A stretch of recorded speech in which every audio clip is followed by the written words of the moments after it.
जय हिंद। आज के हम इस वीडियो में बिहार के बारे में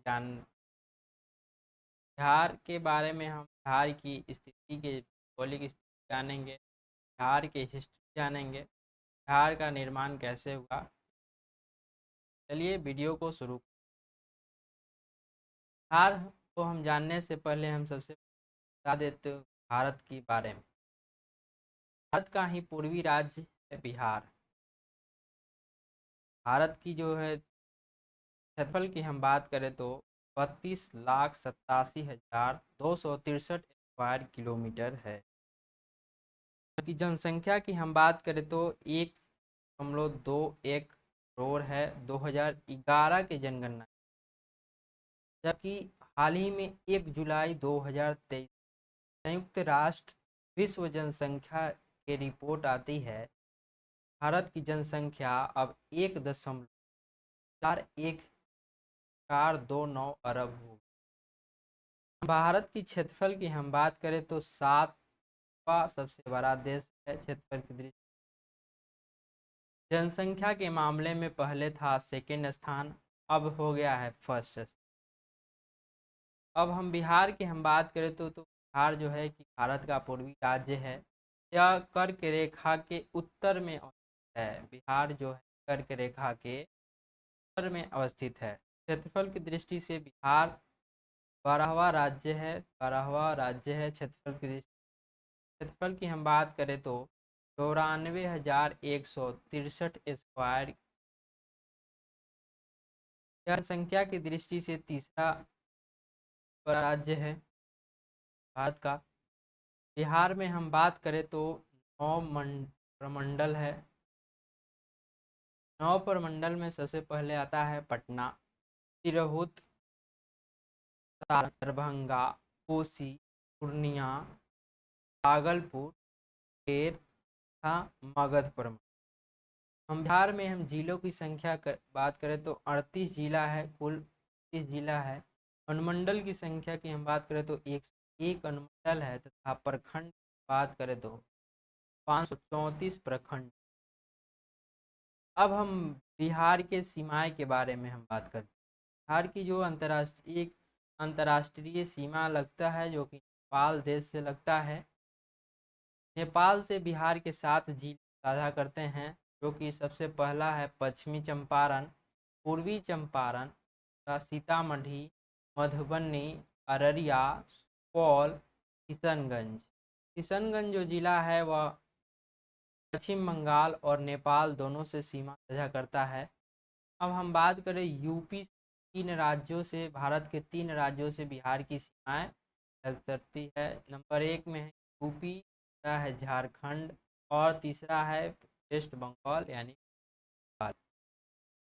यूपी से 8 जिले साझा करता है। 8 जिले में है पश्चिमी चंपारण।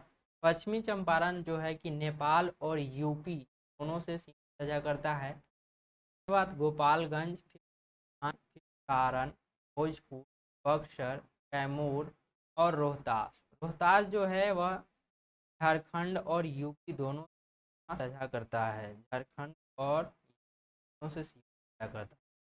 झारखंड में की बात करें तो झारखंड से भी 8 जिले साझा करते हैं। नंबर 1 पर है रोहतास, औरंगाबाद, गया, जमुई, बांका, नवादा, भागलपुर, बिहार। और वेस्ट बंगाल से हम बात करें तो 3 जिले किशनगंज, कटिहार और पूर्णिया। कटिहार जो है झारखंड और पश्चिम बंगाल दोनों से सीमा साझा करता है। अब हम बिहार के सबसे पश्चिमी जिला की हम बात करते हैं तो सबसे पश्चिमी जिला में कैमूर जिला आता है। और सबसे पूर्वी जिला के बात करें तो सबसे जिला किशनगंज जिला आता है। और सबसे उत्तरी जिला की हम बात करें तो पश्चिमी चंपारण आता है। और सबसे दक्षिणी जिला की हम बात करें तो गया सबसे दक्षिणी जिला के रूप। अब भारत की हम बात करें तो भारत के क्षेत्रफल का यह 2.84% है, जो कि 12वां स्थान रखता है बिहार भारत के क्षेत्रफल की दृष्टि से। हम बिहार का सबसे बड़ा जिला की हम बात करें तो क्षेत्रफल की दृष्टि तो है पश्चिमी चंपारण सबसे बड़ा जिला है क्षेत्रफल की दृष्टि। और सबसे छोटे जिला के रूप में है, सबसे छोटा जिला के रूप बात करते हैं जनसंख्या की दृष्टि से। भारत का कुल जनसंख्या का बिहार में 8.6% जनसंख्या निवास करती है बिहार में, जो कि क्षेत्र जनसंख्या की दृष्टि से भारत का तीसरा बड़ा राज्य है बिहार। और बिहार में हम जनसंख्या के सबसे बड़ा जिला की हम बात करें तो पटना जिला है, और सबसे छोटे जिला की हम बात करें तो शेखपुरा जिला। अब हम बात करते हैं बिहार के राजधानी के बारे में। बिहार की राजधानी पटना है, और पटना के साथ 9 ये जो है सीमा स्पर्श करती है। 9 जिलों में है नालंदा, वैशाली, सारण, भोजपुर और जहानाबाद, समस्तीपुर, बेगूसराय, अरवल और लखीसराय। अब हम बात करते हैं बिहार के राज्य का निर्माण के बारे में। सबसे पहले हम जानते हैं बिहार और उड़ीसा के राज्य के बारे में। 1 अप्रैल 1912 1 अप्रैल 1912 को बिहार और उड़ीसा संयुक्त प्रांत का गठन होता है। 1935 के भारत शासन अधिनियम के द्वारा बिहार और उड़ीसा संयुक्त प्रांत का गठन 1936 को 1 अप्रैल 1936 को बिहार से पृथक होकर एक स्वतंत्र राज्य बन जाता है। बिहार से जो होकर अलग होकर एक स्वतंत्र राज्य के 1 अप्रैल 1936 के बाद जब उड़ीसा बिहार से स्वतंत्र होता है, उसके बाद 1956 के राज्य पुनर्गठन आयोग के तहत बिहार में एक और सीमा परिवर्तन होता है, जो कि 15 नवंबर 2000 को होता है। 15 नवंबर 2000 को झारखंड राज्य का निर्माण होता है, जो कि झारखंड राज्य का निर्माण होता है। इसी से बिहार का स्वरूप जो है 15 नवंबर 2000 को अंतिम अस्तित्व में आता है। पृथक बिहार राज्य हेतु हम आंदोलन की हम बात करें तो सबसे पहले बिहार को बंगाल से पृथक कर एक स्वतंत्र राज्य बनाने के लिए मांग सर्वप्रथम डॉक्टर सच्चिदानंद सिन्हा के द्वारा उठाई गई थी। 1839 में उठाई गई थी। सच्चिदानंद सिन्हा को हम लोग बिहार का आधुनिक नेता के रूप में जानते हैं। डॉक्टर सच्चिदानंद सिन्हा जो थे वह विधानसभा के प्रथम अध्यक्ष थे, अस्थायी अध्यक्ष थे। बिहार से संविधान सभा के सदस्य चुने गए थे अस्थायी तौर पर, और वे एक संविधानविद और सांसद तथा शिक्षाविद तथा एक पत्रकार भी थे।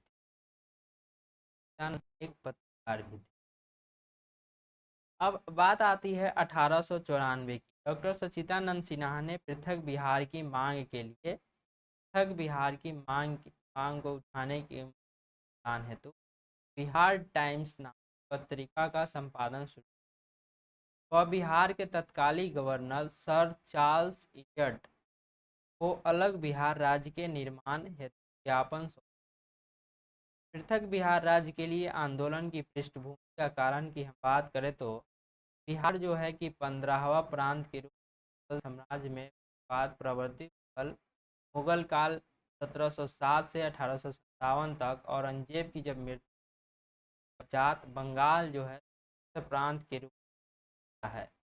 मुर्शिद कुली खां के नेतृत्व मुर्शिद कुली खां के उत्तराधिकारी की हम बात करें तो अलीवर्दी खां था, और अलीवर्दी खां के उत्तराधिकारी सिराजुद्दौला। यही सिराजुद्दौला से प्लासी का युद्ध होता है। 23 जून 1757 को प्लासी होता है सिराजुद्दौला से होता है प्लासी का युद्ध। इस युद्ध को षड्यंत्र का युद्ध कहा जाता है, षड्यंत्र का परिणाम कहा जाता है। इसमें अंग्रेज सेनापति लॉर्ड क्लाइव थे, और इसमें अंग्रेज विजयी हो जाते हैं व सिराजुद्दौला की हत्या कर दी जाती है। अंग्रेज विजयी हो जाते हैं और सिराजुद्दौला की हत्या कर दी। इस षड्यंत्र और समझौता जो है कि रॉबर्ट क्लाइव अंग्रेज अधिकारी था, और बंगाल से सिराजुद्दौला का सेनापति मीर जाफर और जगत से लड़ रहे थे। प्लासी के युद्ध उसके बाद बंगाल के नवाब के रूप में मीर जाफ़र को बंगाल का नवाब बनाया जाता है। फिर मीर जाफ़र से मीर कासिम बंगाल का नवाब बनाया जाता है। मीर कासिम जो था अंग्रेज़ों के प्रस्ताव से बचने के लिए अपनी राजधानी मुर्शिदाबाद से मुंगेर हस्तांतरित कर लेता है। कुछ समय बाद अंग्रेज़ों द्वारा पुनः मीर कासिम को हटाकर मीर जाफ़र को बंगाल का नवाब बना दिया। अब इसके बाद मीर कासिम और शाह आलम द्वितीय जो कि मुग़ल सम्राट थे तथा अवध के नवाब शुजाउद्दौला, ये तीनों एक गठबंधन के तौर पर आपस में मिलते और आपस में मिलने के पश्चात बक्सर का युद्ध 22 अक्टूबर 1764 को गंगा नदी के किनारे पर होता है। इस युद्ध में गठबंधन और अंग्रेज होता है। अंग्रेज के सेनापति के तौर पर हेक्टर मुनरो लड़ते हैं और इसमें अंग्रेजी विजयी हो जाते हैं। अंग्रेजों की यह वास्तविक विजय थी सबसे पहले। बक्सर के युद्ध के बाद एक संधि होती है जिसे इलाहाबाद की संधि कहते हैं। यह संधि 12 अगस्त 1765 को 12 अगस्त 1765 को लॉर्ड क्लाइव और मुगल सम्राट शाह आलम द्वितीय के बीच। मुगल क्लाइव जो था वह अंग्रेज अधिकारी था, बंगाल के ईस्ट इंडिया कंपनी का गवर्नर था। इस संधि का परिणाम की हम बात करें तो बिहार, उड़ीसा व बंगाल के दीवानी अथवा राजस्व वसूली का अधिकार प्राप्त हो जाता है। अब कंपनी को अधिकार जब प्राप्त हो जाता है बंगाल, बिहार और उड़ीसा को, अंग्रेजों ने प्रशासनिक सुविधा की दृष्टि से बिहार को उड़ीसा व बंगाल के साथ संयुक्त प्रांत के रूप में शामिल कर लेते हैं और बंगाल में जो है कि द्वैध शासन व्यवस्था की शुरुआत होती है। द्वैध शासन व्यवस्था की शुरुआत लॉर्ड क्लाइव के द्वारा से पहले की जाती है। लॉर्ड क्लाइव के द्वारा द्वैध शासन व्यवस्था में होता है दीवानी या निजामत, राजस्व और पुलिस का जो अधिकार है वह अंग्रेजों के पास होता है, जबकि प्रशासनिक लोक व्यवस्था जो का अधिकार है वह नवाब के पास होता है। अब हम इसके बाद हम आगे जानेंगे कि प्रशासनिक के तौर पर जब बंगाल बनाया गया था, इसमें बंगालियों का वर्चस्व बढ़ने लगा। जब बंगालियों का वर्चस्व बढ़ने लगा तो बिहारियों ने विद्रोह कर दिया और बिहारियों ने 1885 में बिहारियों के साथ नारे के लोकप्रियता के साथ पृथक बिहार की मांग उभरने लगी थी। अब पृथक बिहार की मांग उभरने के पश्चात एक उल्लेख प्रकाशित होता है, का नाम था the partition of lower province and alternative proposal. यह लेख सच्चिदानंद सिन्हा के द्वारा पेश किया गया था। सच्चिदानंद सिन्हा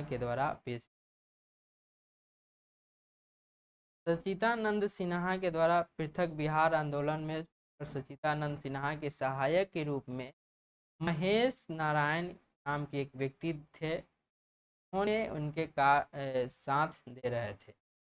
वर्ष 1899 में जब सच्चिदानंद सिन्हा लंदन पहुंचते हैं, 1899 में जब लंदन पहुंचते हैं तो वहां पृथक बिहार के निर्माण की मांग को दोहराते हैं।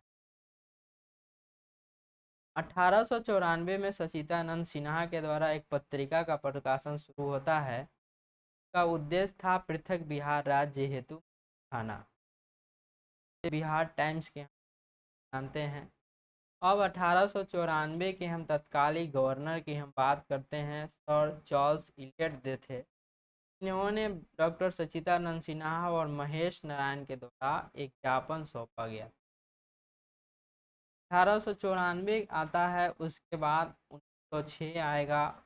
1908 में हम देखेंगे बिहार प्रादेशिक सम्मेलन होता है, जिसकी अध्यक्षता अली इमाम करते हैं पटना में, इमाम करते हैं। उसके बाद 1910 में फिर बिहार प्रांतीय सम्मेलन होता है भागलपुर में। फिर 1911 में दिल्ली दरबार का आयोजन होता है। और अंततः हम बात करें तो 1 अप्रैल 1912 को बिहार उड़ीसा संयुक्त प्रांत का गठन होता है। 1912 में बिहार विधानसभा का गठन किया जाता है। इसके आगे का तो अगले लेक्चर में देखेंगे। आज के तो इतना ही। अगर अच्छा लगा हो तो लाइक एंड शेयर ज़रूर कर दे। चैनल पर अगर नए हो तो सब्सक्राइब जरूर।